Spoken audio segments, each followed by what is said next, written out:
puissance est dans l'histoire. La puissance est dans la vie d'un homme. La puissance est dans plusieurs aspects.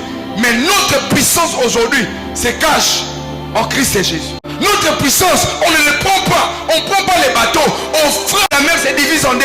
Notre puissance, nous le prenons en Christ et Jésus. La Bible déclare dans Luc chapitre 5, le verset 17. Ce texte m'a fait beaucoup de bien. Luc chapitre 5, le verset 17. La Bible déclare un jour Jésus était en train d'enseigner. Il y avait des pharisiens, il y avait des gens qui écrivaient, il y avait comment on les appelait? À part les pharisiens, il y avait des zélotes, il y avait des sadducéens, il y avait toutes ces personnes qui voyaient Jésus enseigner. La Bible déclare, pendant que Jésus enseignait, la puissance de Dieu s'est manifestée par des miracles, par des signes, par des prodiges. Est-ce que tu peux être avec les gens? Tu commences à parler de Jésus, les gens voient, oh mon Dieu, les gens sentent des frissons de leur corps. Ils écoutent ta musique, mais ils disent cet homme il a quelque chose de particulier.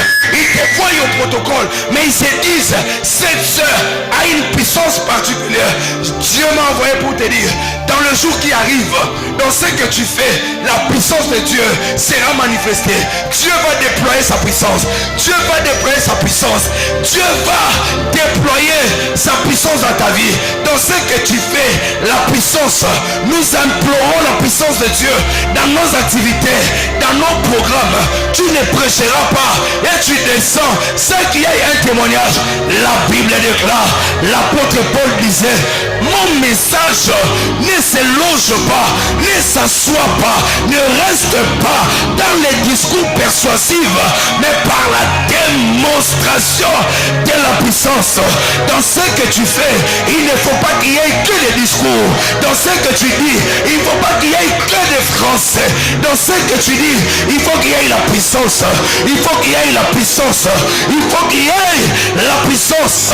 Il faut qu'il y ait la puissance. La Bible aujourd'hui est en train de nous montrer, avec le Saint-Esprit, nous avons reçu l'esprit de puissance. L'esprit de puissance, la puissance de Dieu. En grec, c'est ce qu'on appelle dunamis. Dunamis, ça veut dire excès d'autorité, excès de pouvoir. Aïe, quand tu auras la dunamis, tu vas opérer un miracle lundi, un miracle mardi. Ça ne sera ni par ta force, ni par ton pouvoir, par l'esprit dit l'Éternel des armées. Dis après moi, Yahweh, donne-moi la puissance. Lève-toi, commence à prier. Lève-toi, commence la kabadasa. Shabla de Vaya.